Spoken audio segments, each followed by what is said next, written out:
Tuesday, November 11th, 10:39 in the morning.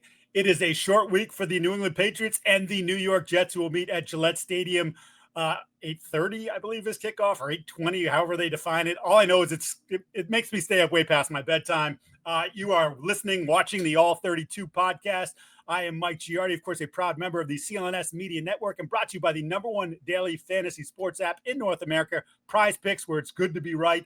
You know the man who is across the screen from me, one of my good friends in the business, one of the best dudes around, who is living through another difficult Jets season. That is Will Parkinson, Badlands, just a content machine over there, covering the Jets. Will, great to see you again, buddy. This has been quite a year that I don't think either one of us, with the respective teams that we're covering, fully expected. Yeah, I think the Patriots have been probably a tick or two better, maybe even 3 ticks better. And from the Jets side, they're probably Justin Fields has been, unfortunately, the Justin Fields of the first couple years, more so than last year, where, I think maybe many people overrated just how tough a rookie head coach it's going to be for a guy who's never been a head coach. And, he's finally kind of started to figure it out. But the first 5, 6, 7 weeks struggled. They lost a heartbreaker week 1, and it kind of spiraled them for the next 3, 4 weeks. And then, they lost a couple close games there, and they finally put it together the last couple weeks. But Fields has been terrible. They've gone through a ton of change in terms of personnel. They were very down, and now they've been, quote unquote, back up. But the Patriots fans are not going to see Garrett, Sauce, Quinnen. Like, there's a lot of guys missing from the cover of the magazine. Yeah, it's crazy. You mentioned Fields, and before I get into the moves that they made last week, the Jets did. Fields this past weekend, 54 yards passing on 6 for 11, 1 touchdown, 1 interception. 42 of those yards came on a check down to Breece Hall, which he turned into the touchdown. That's the fewest pass yards by a Jets quarterback with 10-plus attempts since Jack Trudeau in 1994. It's the 4th game this year for Fields of 10-plus pass attempts and fewer than 60 yards passing. Look, whether you believed in Justin Fields or not, I thought I saw enough in college, and I thought I saw enough in splashes during his time in Chicago and then last year with Pittsburgh that I never thought that it was going to look like this. I'm sure you feel the same way. And look, I don't think the Jets are exactly equipped with a lot of weapons for him. Yep. But there's, even that said, especially with Garrett being hurt, but even with that said, these numbers shouldn't look like that. No, they can't run a real offense. It's gotten so bad to the point where, he's afraid. I don't want to use afraid. He is tentative to get hit in the run game.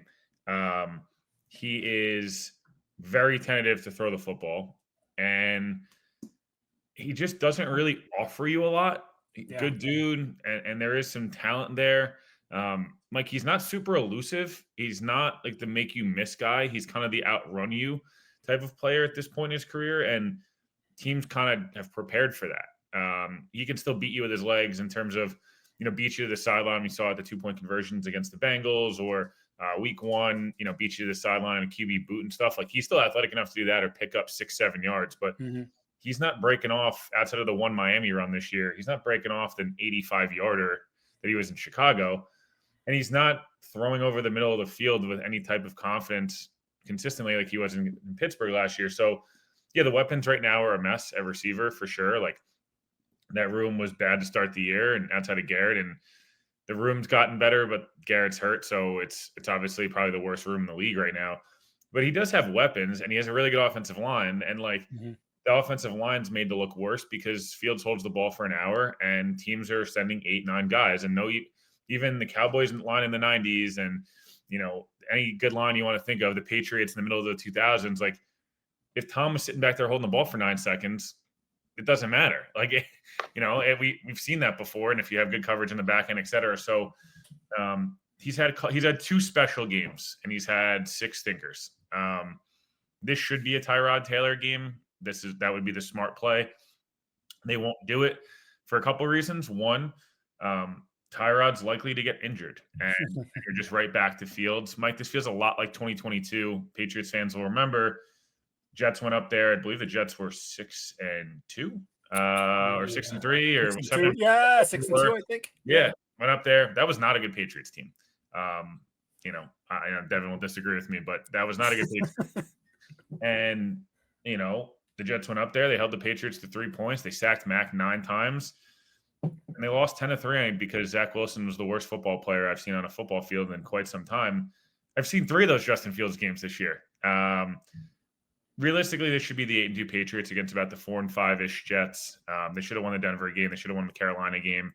And the Steelers game, all 3, you know, and to some extent were Fields and or kicking. So long answer, long story short, it should be a Tyrod game. It won't be. It might be at halftime, but it'll be a Fields game to start.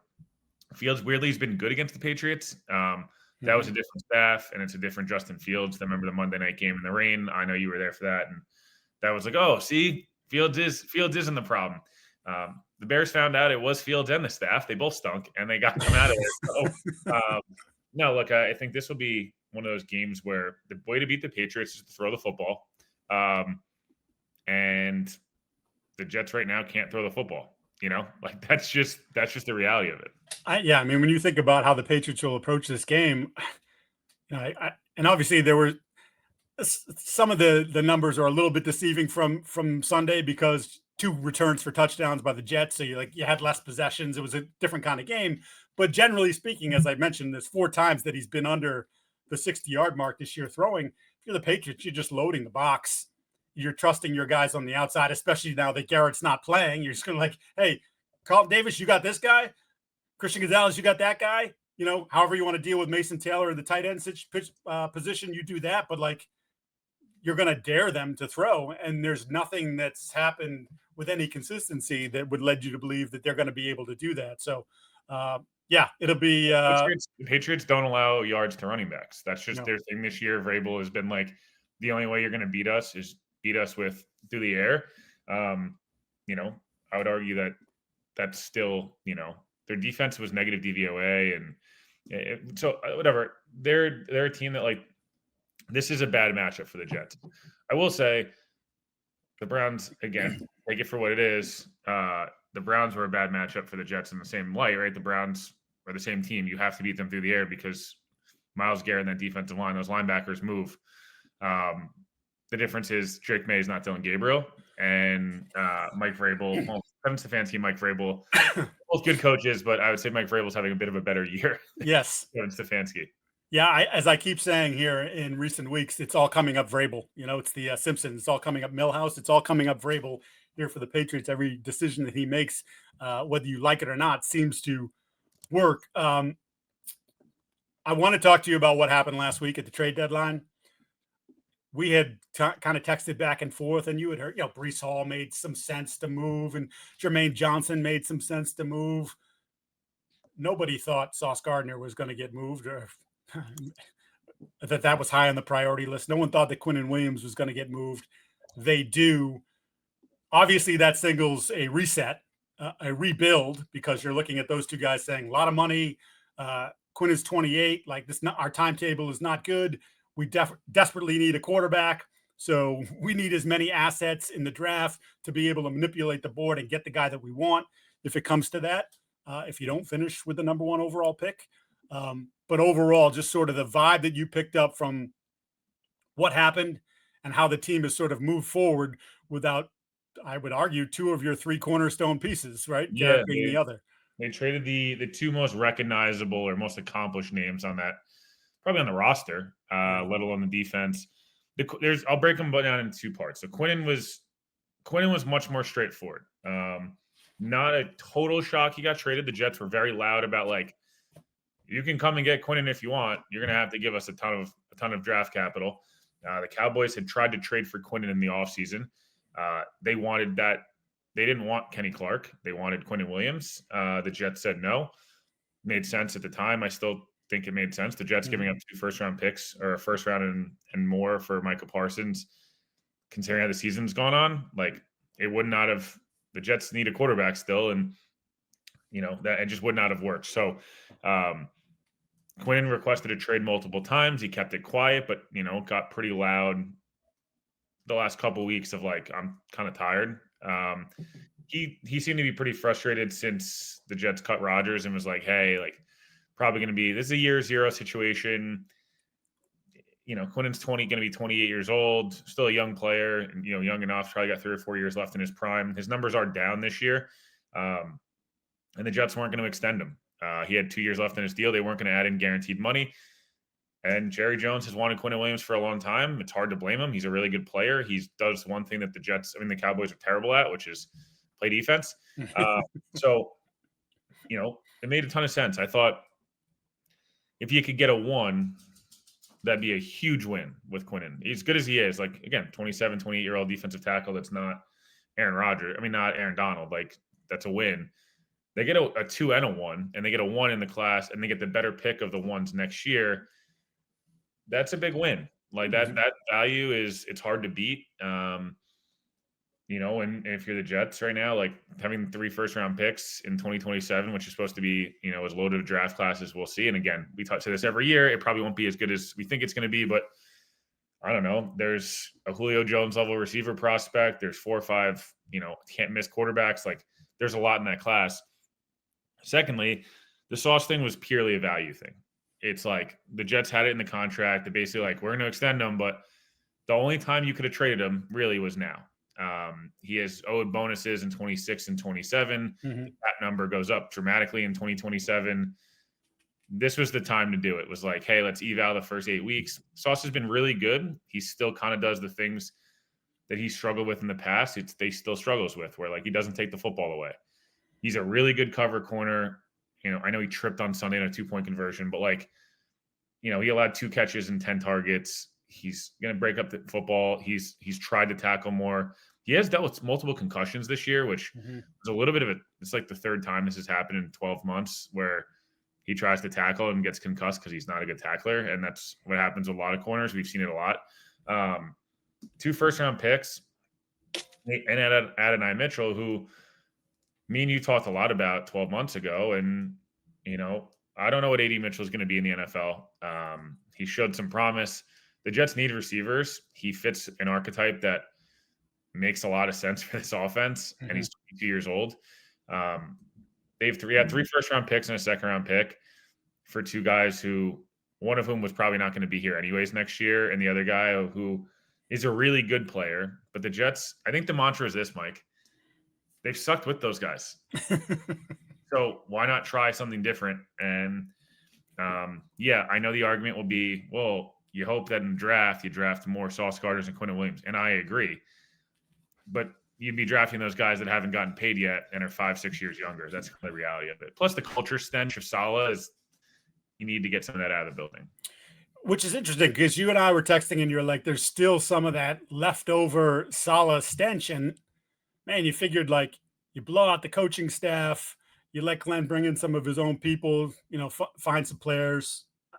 I was surprised that there was still a lingering to that. Like, look, I get a few years ago, they were a top 3, top 4 defense in the league, but you just didn't do a lot of winning. And I just, that sort of hanging on to that past, it wasn't like you were 12-5, won the division and won a playoff game. Like you didn't do those things. So that always surprises me when we would say something like that there was still that sort of that lingering feeling in the locker room about Saleh and all the things that went on there. Before we continue, of course, we've got to talk to you about Prizepicks, the #1 daily fantasy sports app in North America. You and I make decisions every day, but Prizepicks, being right, if I can get you paid, don't miss any of the excitement this football season on Prizepicks, where, as I say, it's good to be right. Lately, they tell us to trumpet it when we're doing well. 2-2 last week, 3-2 the week before. I've got to be better, but it's really simple to play. And if you got a feeling, or someone who crunches the numbers, you just pick 2 players up to 6, more or less, on their statistical projections, and then you could cash in. Prizepicks is also the only app that offers stacks, meaning you can pick the same player 3 times in the same lineup. Want to pick more on, say, Drake Maye's pass yards, rush yards, and touchdowns on Thursday night against the Jets? Well, you can pick them all in the same lineup only on Prizepicks. So download the Prizepicks app today. Use the code CLNS to get 50 in lineups after you play your first $5 lineup. That's code CLNS to get 50 in lineups after you play your first $5 lineup. Prizepicks, it is good to be right. All right, so we've dealt with the trade. We've dealt with Justin Fields. I want to get the Will Parkinson, and knowing Will Parkinson talks to many people who work and play for the Jets, the feeling about Drake Maye and what has happened here in New England with Drake Maye sort of becoming a legitimate MVP candidate through the first 10 weeks of the season. Yeah, I've gotten a lot of like, are they really that good? And it's not meaning in a disrespectful way, but like, I don't think that even the most hardcore Patriots fan was sitting there thinking they're going to be the best team in the AFC through 10 weeks. I think people were really excited about the possibility of Vrabel and Drake, but I think that both have overachieved. And I think that's what Vrabel has been a regular season overachiever his entire coaching career. Like he was a number 1 seed with Ryan Tannehill. Like that's what again, we always forget they had AJ Brown and Derrick Henry and Corey Davis when he was good and Luan and the whole thing. But point being, like, I think there's been a lot of, are they for real? Because let's be honest, Mike, the schedule's been, it's been the schedule, right? It's historically one of the easiest schedules in the last 50 years. Right. But that said, they had a really impressive win a week ago or 3 days ago, whatever. They've had 2 really impressive road wins, and then they've taken care of business, generally speaking, against all the really crappy teams. Like, that's just the reality of it. So the point being, I think everyone's like, Drake's really good. I think he's one of those guys who's a little hard to figure out how to prep for, because conventional wisdom says, like, he does bail a lot of clean pockets and run to his right side and make plays. But then you also sit there and like, yeah, but he makes plays, right? There's the difference in like the Belichick. There's always the infamous story with Zach Wilson where Belichick told them, like, we're just going to force him right because that's his comfort zone. We're gonna stack that side of the field. We're gonna make him throw interceptions, and that's what he did. With Drake, he doesn't do that. That's the difference. So the fumbles still concern me a little bit, and I think people would tell you that, like, the way the Jets are gonna have any shot in this game is what the Falcons did, which is like, you got to hit him a lot, and when he's running around back there trying to make a play, if you can punch 1 or 2 out, that's maybe the only really path, because he's thrown the deep ball at a really, really great rate. Diggs looks like very much Stephon Diggs of even 2 years ago, let alone last year. The running game looks really good, specifically when, I think Henderson, like, I think we've said it for months, like, he should have been probably running back 1 to start the year, as good as I think Ramondre can be at points. So yeah, look, I think everyone's kind of opinion of Drake and just the Patriots team is like, before last week, I think it was a lot of like, are they for real? They won the 1 game up in Buffalo, like I said, and there was a lot of like, oh my God, they've arrived. And then they've kind of just kept winning. And then there was the Falcons game, which I felt like everyone was kind of like, ew. Like, they kind of got lucky there that the Falcons don't have they have Raheem Morris and Michael Penix and don't have a professional kicker. But then you go down to Tampa and you take care of business, and that's a really impressive win. And now they're 12.5, 13-point favorites at home against a division opponent, coming off, the Jets are not good, but coming off a multiple game winning streak, like, there's some serious, they're the odds on favorite now to win the AFC.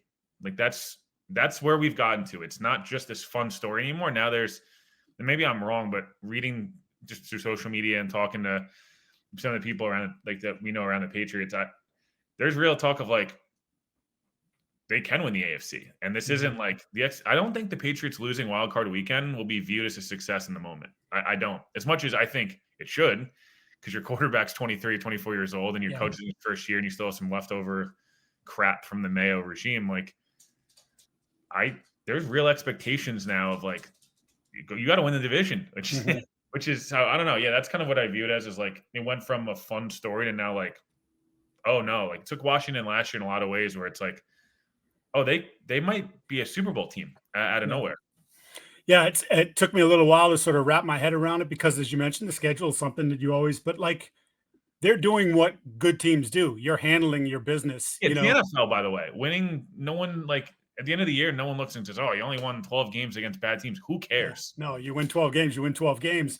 Yeah, I think you're right in the sense that this is now, and I wrote about this after the game on Sunday. I think they're going to end up as the number one seed. If Drake Maye continues to play, he didn't even have to play as perfect as How he many did for losses the are left on their schedule? One, maybe two. Baltimore at Baltimore on the 21st, which will be a tough one. I think And they then split with Baltimore and Buffalo. That's and where you've got Buffalo. You've got Buffalo coming back, right? So, but look, I think Buffalo's got a lot of flaws that they might not be. Well, they are they might not making be the able to fix. playoffs? I don't know that they can fix because Yeah. the deadline's come and gone. So, um, yeah, it's Yeah. They spent interesting. their whole deadline calling on division opponents' best players instead of actually trying to trade for guys that were feasible. So great job, Brandon Bean. I mean, Let's trade for Jalen Waddle, Sauce Gardner. He tried to call in Garrett Wilson. Like there was other guys out there that would have actually been traded that you could have done work on, and instead it was like they did we called the Yankees thing. We called on Paul Skeens. Like don't care. They didn't get yeah, him, so I don't really care. Whatever. That's a whole nother yeah, discussion. no. Well, I mean, like Rashid Shaheed goes for a 4 and a 5. Yeah, he'd probably be useful with a big arm quarterback. Yeah, big arm quarterback, and and teams are basically putting a dome on the way they play them and saying you can't get past 25 yards on us with what you have, and forcing Josh to just either hang on to the ball forever or check it down and hope that his guys get yards after catch. Yeah, not the greatest job by Brandon Bean. Circle back to the Patriots. I'm curious to see if Aaron Glenn, who we know likes to play man, likes to be aggressive, if he takes a look at what Todd Bowles did. Todd Bowles decided, you know what? I know that I bring pressure from everywhere. Didn't bring a ton of pressure in the game. Rushed 4 a lot. And then in the second half, multiple times, rushed 3 and had a spy on Drake Maye. And I'm wondering if, and Drake threw his interception in the end zone against a 3-man rush with the spy, and he also just got big headed and tried to rip the ball into the corner. And Tyke Smith came out there and undercut the route and picked it off. But like, as I wrote about yesterday, the education of Drake Maye continues. He's seen a lot of different defenses and defensive approaches, especially in the last 3 weeks. And he's handled some of it and he's struggled against some other parts of it. And if you're the Patriots and Josh McDaniels, this is great that you're getting this all now, because the more you play, the more teams accumulate tape on you and start to find strengths and weaknesses, the more you're going to see some different things here. And to be able to get those things out in November and beat Tampa in Tampa only should pay dividends going forward. But I am curious to see if Aaron Glenn maybe adopts some of the approach that Todd Bowles did, because that was as uneven a performance by Drake since the opener, since the Raiders. And he still made 4 or 5 plays that very few guys can make, and 4 or 5 plays that help you offense. Yeah, can help you win the game. Like, as I said, he was a stud and a dud. His interception in the end zone, the sack he took a few plays before that, foolish, could have cost him a game. And yet there's 4 or 5 plays that he makes that, again, like I said, there's probably 3 or 4 quarterbacks in the league that make them, and that's also why you won. So yeah, I'll be curious to see how Aaron Glenn and the Jets approach him. And then, of course, everything they haven't been doing. That's the problem. Is like Steve Wilkes has been a heavy 50-60% man coverage. He has like these occasionally like extremely ineffective blitzes. I would argue this might be Will Campbell's most unique test so far. Not biggest, because Myles Garrett obviously is Myles Garrett. Mm-hmm. No one's a bigger fan of Jalen Walker than I am, and I said he was edge 1 in this class, and he's 5 times more sacks as Abdul Carter, more forced fumbles, tackles for loss, the whole thing. So not celebrating that or anything, but Will McDonald's coming off 4 sacks. He is one of these weird players where like he's like 240 pounds. He has NBA length arms, and he is as bendy as it gets.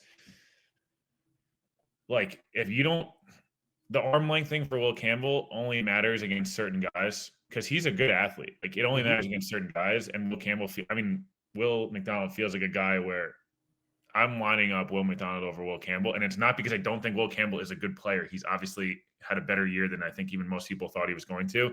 He still struggles at times with like guys can get in on him. And I just wonder if the Jets try to find ways to like attack that side a little bit and let Jermaine and Anwanu kind of and Morgan Moses like just kind of have a power fight of like, Yeah. well, I'll get you some, you'll get me kind of thing. Because that's more Jermaine's not going to. He's a good player that is really effective against the run, and like he's a good rusher. McDonald is a really, really talented rusher who's not good against the run. So I wonder if the Jets like try to take advantage of that and run a little bit more zone, as you mentioned, take some of the stuff from what Todd did last week, and hope that Quincy and Sherwood play a lot more like they have the last couple of weeks, where like especially last week where they tackle really well against the run. And you would have loved to have a Quinnen Williams in this game for the Jets because like Briggs and Phillips are good players. Unfortunately, behind them is now like Mozzie Smith, who, Right. Yeah. Yeah. So again, the point being like, this is one of those games where they're going to have to get a strip sack. They're going to have to catch an interception. They're going to have to probably they're the best special teams in the league. And I don't even know if it's particularly close. Like they've almost single-handedly won multiple games because of their special teams. They're going to have to break a return or two. Good, easy field position, turnover, stuff like that, which again, a combination, a little bit of what Tampa did, a little bit of what Atlanta did. Mm-hmm. But you still won both those games. Like that's the thing is we're talking about, how do you beat them here? How do you beat them here? I don't know. I'm struggling to find the true path. Weather's not going to be a factor. It's really the Patriots sleepwalking out of, hey, we won a ton of games in a row. We're coming off a really big win. Honestly, I think it's our most impressive win because now we're middle of the season. Teams are more formed. Buffalo early on, I feel like they kind of caught them sleeping. Tampa played well. Like it's not like they were bad last week, and they beat them in Tampa in bad weather. It's really the Patriots handling six. This is like the one they're first like, can you handle success under Vrabel? And Mike, this feels like Aaron Glenn hates the Patriots. He turned down an interview with them, and this is a guy who's wanting a head coaching job. And guess what? Mike Vrabel hates the Jets. So this will be a fun like. I hope that at some point both teams have figured it out because this has a chance to be a really fun rivalry again for a while. The problem is right now it's not because they just have not been good at the same time in a long time. Yeah. I want to go back to your Will McDonald point and your Will Campbell point. Will Campbell's coming off his worst game. And someone on the beat Todd tweeted so he was responsible for 8 pressures in the game, and a couple of those are combos. He struggled with power. He struggled with speed. He whiffed on a cut block that put a rusher right in Drake Maye's face. Drake basically had to sail the ball out of bounds to avoid contact. And I don't even think that that's one of those things where the grades at Pro Football Focus show that as a pressure. He whiffed on another block as well. He did have a good help spring Trevion Henderson on the 69-yard touchdown run, but from a pass blocking perspective, that was Will Campbell's worst game, even far more detrimental to them in pass protection than he was when he gave up the 2 sacks to Myles Garrett. Because otherwise, in that game, he actually fared fairly well against Garrett when they didn't give him chip help. He did okay, but so that'll be an interesting one because McDonald's coming off a heater, Campbell's coming off a poor performance, and you're talking about doing it on a short week. So that may be an area where, as you said, perhaps at least in the pass game, the Jets can gain an advantage there. And who knows, Will McDonald, strip sack, those sorts of things come into play. What do you make of your secondary post Sauce Gardner? Because obviously the Patriots have thrown the ball as well as anybody this year, Drake, but Diggs. Last week it was Mac Hollins going for over 100 yards for the first time this year. The week before it's Pop Douglas going for over 100 yards. Kayshon Boutte did it early in the year. Not sure if we're going to see Boutte. He's still dealing with the hamstring. And again, as we're taping this on Tuesday morning, guys aren't really practicing this week anyways. These are pretty much glorified walkthroughs, but that might be a game time decision or you know what? You missed 1, you missed 2, and then we get you the long weekend and we bring you back the following week.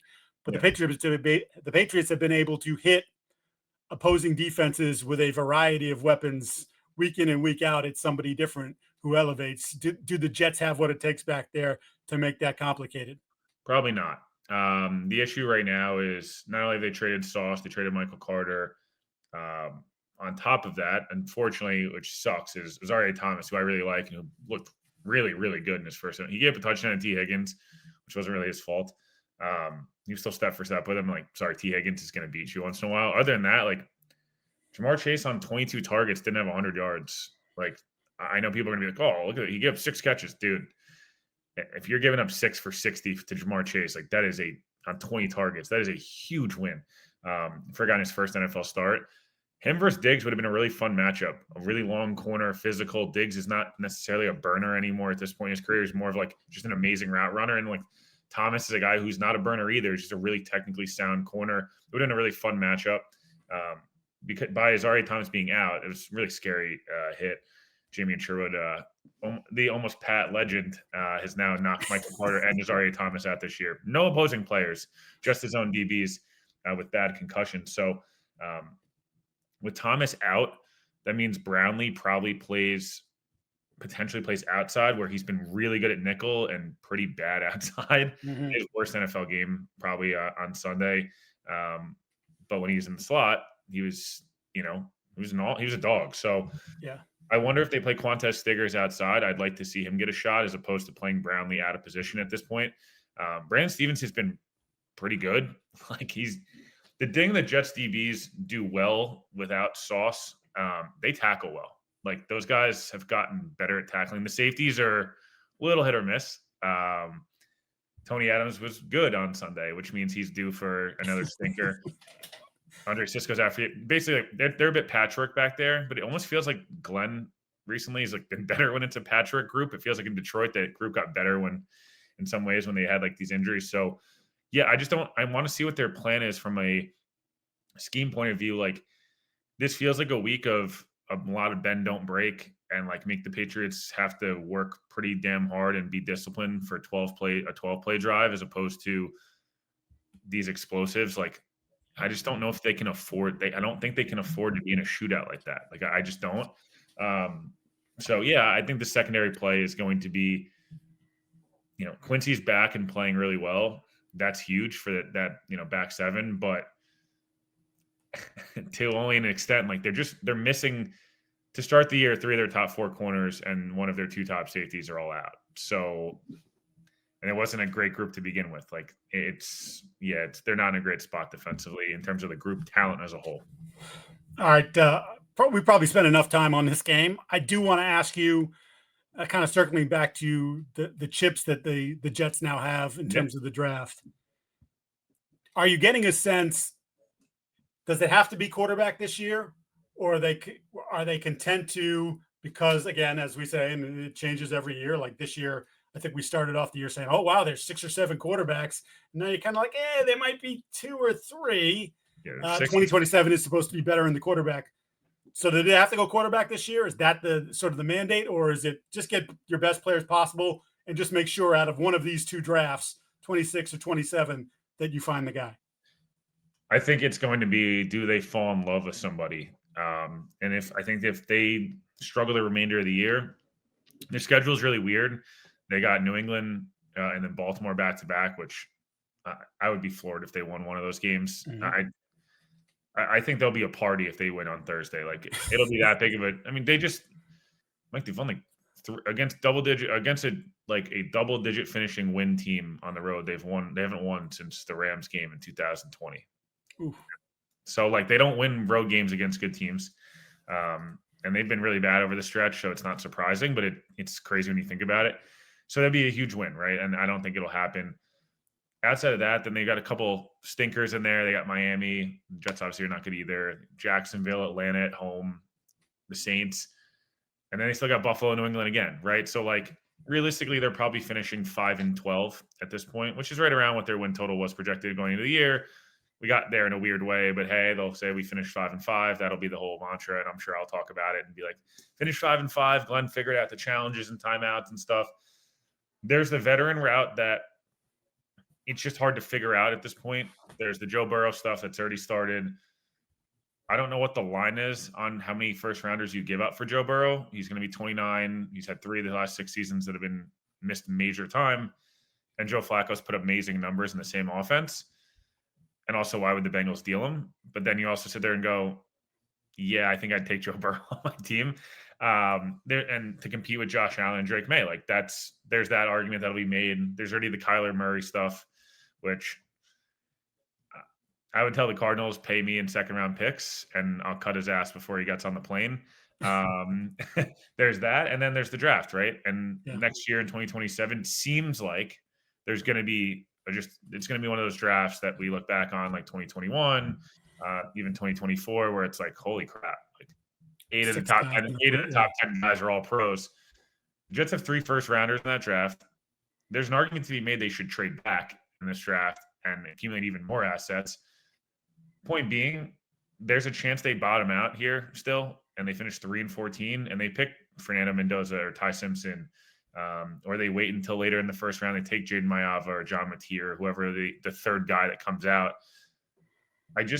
To me, this staff, I wonder if they sit there and go, Muji comes from the Broncos, right, who waited until, the teens and took Bo Nix and built the roster around him. And say whatever you want about Bo Nix and the Broncos, and I know Bo Nix is very good. They were in the playoffs last year with the most dead cap money in NFL history. They're going to probably win the division this year. They're going to win 13 or 14 games. Like, there's an argument to be made for that. And then there's the other argument, which is Glenn was in Detroit. They traded Matt Stafford when they got there. They accumulated 2 first-round picks. They also traded TJ Hawkinson in their division, got the multiple second-round picks. And they built out drafts of Jahmyr Gibbs, Jack Campbell, Sam Laporta, Amon Ross, Sewell, and they had Jared Goff. That kind of feels like I just don't know who that guy is. And I know it's a long answer, but I'm trying to find the guy who is it CJ Stroud? Do they get sick of Stroud at the end of the year and say like, but if you're the Jets, are you giving up 3 1s for CJ Stroud coming off 2 down years in a row? The Jags are obviously going to want to move on from Trevor Lawrence. He has a no trade clause.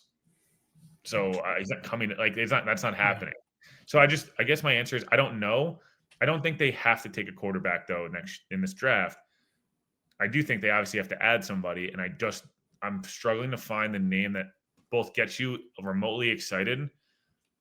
It's like the name is Joe Burrow. It gets you excited, but again, why are the Bengals doing that? Right. That and Dak are like, you have so many picks, you could do it. But unfortunately, I keep coming back to the Kyler Murrays of the world, and that just to me is. And then in San Francisco's the other one.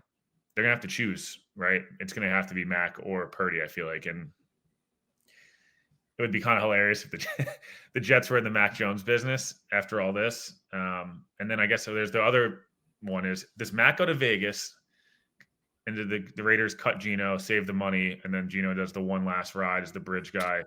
We talked about it. He's been terrible this year, but the Raiders also just stink, and Chip Kelly should go back to college. So that was a 4-minute answer on I have no effing clue. 800 options, but they cannot afford. It can't be Justin Fields. It can't be Jacoby Brissett. It needs to either be a guy that has some type of upside and a high floor. They've just, Mike, the floor's been so low with the quarterback play. It's like they can't escape 29th or 30th best. Fields is legitimately the worst quarterback in the NFL. And I'm not sure he's worse than Dylan Gabriel, and Dylan Gabriel is really bad. Yeah, like he throws a couple pop shotgun arm ones, as you like to call it. But he had 2 touchdowns on Sunday and didn't throw a pick. And Justin Fields, I would implore Patriots fans, if you want to get excited about Thursday's game, watch Justin Fields' interception. It is. Glenn had to defend it publicly, and I get it because you got to defend your guys, and he's done this whole I'm not naming the quarterback thing to protect the players, which I actually really respect. Vrabel does it. Rex used to do it. Parcells always did it. Belichick does that with I answer all the questions. The whole organization's about me. Don't you dare talk about my players. He's like, it was a cover 2 invert. The safety was the middle runner. I'm like, brother. He dropped back and just stared at that backside dig for hours, threw it. And I'm like, there's 9 guys, and you can't even see the Jets players. There's just a cluster of Browns guys. So if you want to get excited about Thursday, I just watch that interception and think, oh man, it might be a long night. It might be some good stat padding.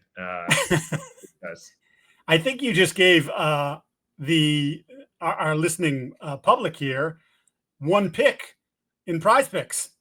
More or less on Justin Fields' interceptions. He's only thrown 1, so you might get some good numbers, right? Yeah. He's only thrown 1. The thing is Now that he's thrown one, he's either going to turtle and not take any shots, or he's going to say F it. And in that case, you might win yourself some money. I just have a feeling this is going to be one of those games I'm going to want to poke my eyes out afterwards, regardless of what happens. If we get anything like last night or even last Thursday, is there any shot, Mike, that this is a close game? Because I'm having a tough time outside of the Jets doing what they did last week, which is special teams being just – and again, that could happen. Like we've seen Patriots teams in the past where their special teams is so much better that they steal 10 points. I just don't know how they're getting enough stops and scoring enough points. Like I can see one or the other happening. I just don't know how both are happening.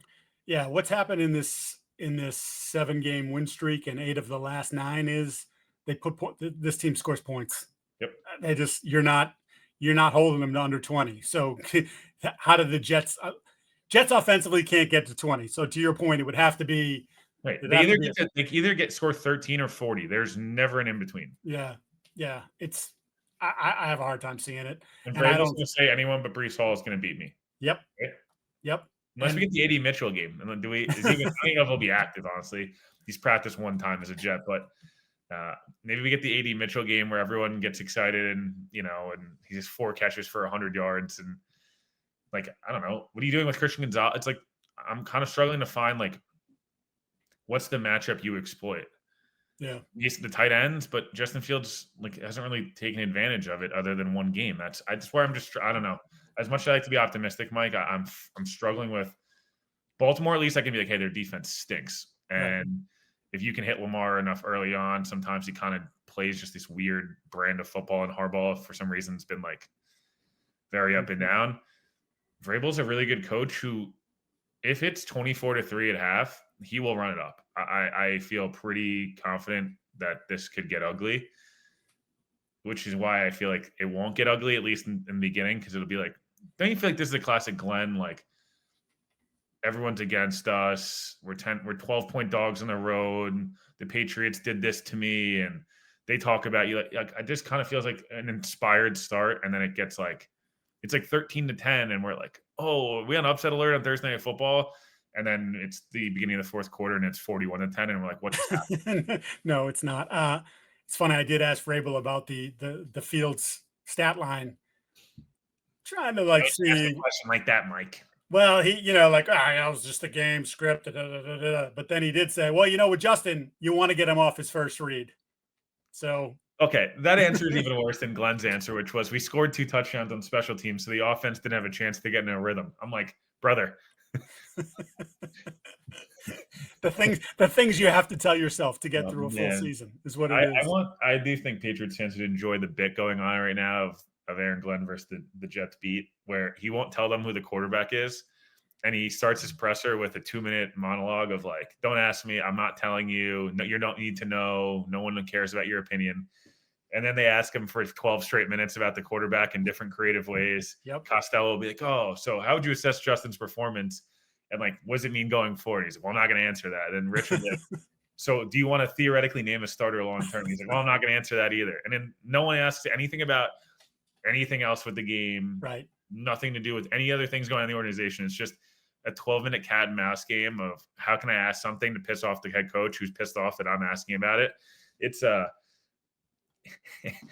it's one of the weirder. Hey, in many ways, that's a win for Glenn, right? Because you're right. You avoid all the other questions. Hey, Vrabel does the thing where, and he really tried to establish it early on, like, don't come in on a normal week on a Wednesday press conference and ask him something that happened in the game on Sunday, even if it is with an eye towards looking forward. Well, you couldn't do this in this game, or so and so did this, and he's like, "That's a Monday question. This is Wednesday. On Wednesday, we talk about the other team." And I'm like, you don't tell us what to ask, what we can ask. I mean, you can handle it however you want, but don't tell me what to ask. And so when you do that, you're getting exactly what you're getting in New York, which is, oh, it's a pissing contest then. Well, you tell me not to ask about the quarterback, I'm going to ask about the quarterback. And then you go round and round and round. But then you do have to wonder if the moment the door closes, he goes, "That's a win for me," because they didn't ask me about why my second corner was loafing on 3 plays in the second half, or, why this one guy doesn't run the right route half the time. Like, I escape another week of not having to answer those questions. So yeah, I think people have been reading into it as like, oh, Glenn's a dick and the whole thing. And I'm like, First of all, it's clearly a strategy to have him not talk about how bad the quarterback play is. He's because the answers he's going to give you is, oh yeah, same thing. Hey, we only had 11 offense. We only threw the ball 11 times. It's like, why'd you throw the ball 11 times? B, and also he's telling you the quarterback room stinks. I don't want to be pigeonholed to one guy. It's like I said, it's that 2022. Like once I bench Zach, the guy behind him is going to get hurt, and I know I'm going to have to go right back to him, and it's asking all the questions about that. So it's like whether people like it or not, it's year zero for them. I'd love to see Tyrod on Thursday because I actually think the game would be at least a little bit more entertaining. Tyrod will take shots and he'll throw interceptions, like he will, but he'll drop back there and like he's not afraid of getting hit and he'll give you chances. It'll be an entertaining game. So I would say 40-50% chance we see Tyrod Thursday, at least for a half. I think if they're able to do it the Panthers game situation where it was like, I think it was 13-6 at half, or maybe it was less. No, it was 10-3 at half or whatever it was. Patriots offense is kind of scuffling a little bit. They're a little rusty. It kind of feels like the Patriots are going to win, but it's up in the air a little bit and field stinks. I can see them going away from him. It's just hard to bench the quarterback when you've won 2 in a row and he's well liked in the locker room, even if everyone knows he's not very good. He's a really well liked dude. They're just, I said it in the beginning of the year and we talked about it. Could he be the 25th best quarterback or 23rd best? He has been outright just him and like he's Russell Wilson level bad. And it's, I don't know. Looking back at that, as much as the Steelers stink right now, like Tomlin winning 10 games last year with Russ and Fields and that skill group, I have no idea how that happened. That is the most fool's gold 10-win team. I don't know. That was crazy. Yeah, Tomlin frustrates me at times, but he's still a good coach. Is Bill going to take the Giants job? I guess that's my last question. I can't. But the Giants want him. He's going to be 74. Like he hasn't won. Isn't Tom Coughlin the same age as Belichick? Yeah. They're the names that were being thrown out yesterday. Tom Coughlin's only 5 years older than Belichick. Yeah. The names being thrown out yesterday, I would be livid. Did I see Kafka? I think that Kafka has the second highest. He has the second highest odds. Second highest odds. The highest is Spags. Yeah. I love Spags. Not a head coach. I mean, it'd be good for the Patriots and for the Jets. It'd make the Chiefs a lot worse. Spags, Kafka, Halfley, because they're all Jersey guys. Then these next two really threw me for a loop. Antonio Pierce. What? Yeah, favorite to get the job. And lastly, the other two, one of them I think is the answer, and then it was Marcus Freeman, which is absurd. The last one, which is who they should hire, by the way, they should be giving Lane Kiffin whatever money it takes to be like, hey, you know Jackson Dart well. We don't want you to be in personnel. Like, please stay out of personnel. Right. Coach our offense, hire a good DC, and like that's probably the answer. They won't do it because the Giants don't traditionally spend big money on coaches. It's actually one of like the worst kept secrets. Is like kind of similar to the Patriots actually, where they had to do it, but the Mayo thing was like we don't really want to pay a head coach $20 million a year. We want to spend money on like the quarterback, and that's kind of in the stadium and one Patriots place. Exactly. But yeah, the Giants thing's. I wonder if Dable like comes back and is like a McDaniel's quarterback coach in a year, or if someone calls him. It's like got the relate. He was in New England. Well, I tell you who should do it is Buffalo. Buffalo's going through all kinds of issues, but Sean McDermott was asked about it yesterday at his press conference. He's like, that's not, and they didn't end very well, McDermott and Dable. But hey, look, maybe Brandon Beane or ownership says, hey, our offense is kind of broken right now. We could use a different set of eyes. Yeah, well, Joe Brady's likely going to get a job, right? So I don't know. That's a whole nother discussion, but it just was funny.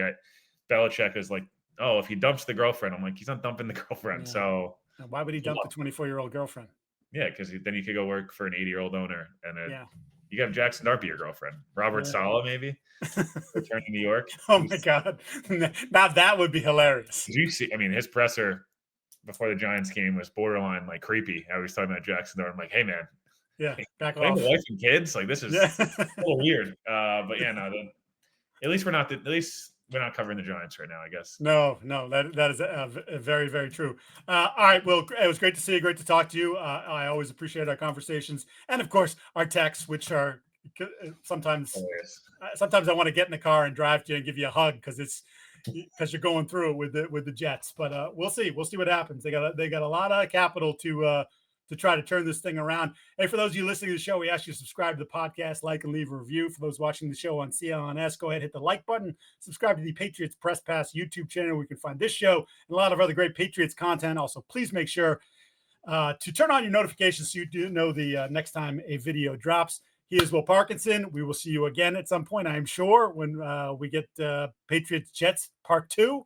I am Mike Giardi. We'll see you either Friday or Saturday. Really kind of depends on how late I have to work on Thursday night, writing the story after the game, getting home, how much energy I have to do a podcast on Friday, or if I do it on Saturday. But we will see you again to recap that game. He is Will. I am Mike. We will see you soon.